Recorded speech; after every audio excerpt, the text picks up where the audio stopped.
সাইব ওই দিনও দেখেন সাহেব 3 ওভার বল করে 7 রান দিছে, আর কখনো সাহেবকে বল দেওয়া হলো না। কেন? সালাউদ্দিন সাহেব বাইরের থেকে এটা বলে দেবে না যে সাহেবকে বল দাও? দীর্ঘদিনের অভিজ্ঞতাতে মনে হচ্ছে সালাউদ্দিন সাহেব এবং মিরাজ আজকে আমাদেরকে হারাই দিল, এবং সে ব্যাট করবে যার হাতে মায়ের আছে।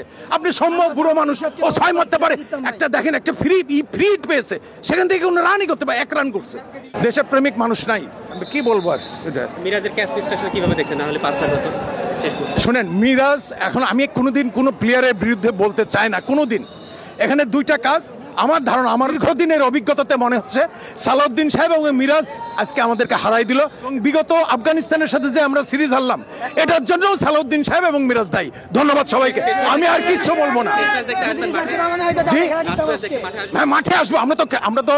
আমরা এই দেশকে ভালোবাসি, এই দেশকে আমরা রিপ্রেজেন্ট করতে চাই, বাস, সোজা কথা একদম। এটা আপনি কোনোদিন যেখানে আপনি দেখেন বোলিং এর কোনো হিসাবই নাই। সাহেব ওই দিনও দেখেন সাহেব 3 ওভার বল করে 7 রান দিছে, আর কখনো সাহেবকে বল দেওয়া হলো না। কেন? সালাউদ্দিন সাহেব বাইরের থেকে এটা বলে দেবে না যে সাহেবকে বল দাও? আজকের দিনে যেখানে পিচ, স্পিনের পিচ, আপনি সুপার ওভারে অবশ্যই পারফর্মারকে বল দিবেন।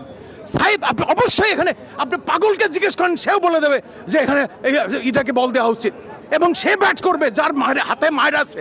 আপনি সম্ভব বুড়ো মানুষ, ও 6 মারতে পারে। একটা দেখেন একটা ফ্রি হিট পেয়েছে, সেখান থেকে কোনো রানই করতে পারে, 1 রান করছে। আপনি শুধু রিশাদ, এখানে যে কেউ, আপনি আমার পাড়ার ছেলেপেলেকে যদি জিজ্ঞেস করেন তারা ক্যাম্পিস বলে খেলে, ওদেরকে জিজ্ঞেস করেন, সে বলবে রিশাদকে ব্যাটিং দেবে, রিশাদকে বল দেবে। এবং এটা আজকে শুধু না, সাইফ হাসানকে কমপক্ষে 5 ওভার বল দেওয়া উচিত ছিল।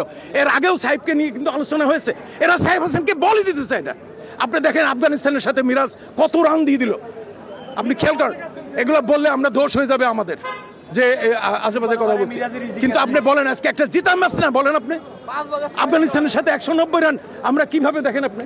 আজকে মিরাজ 3টে ক্যাচ মিস করছে।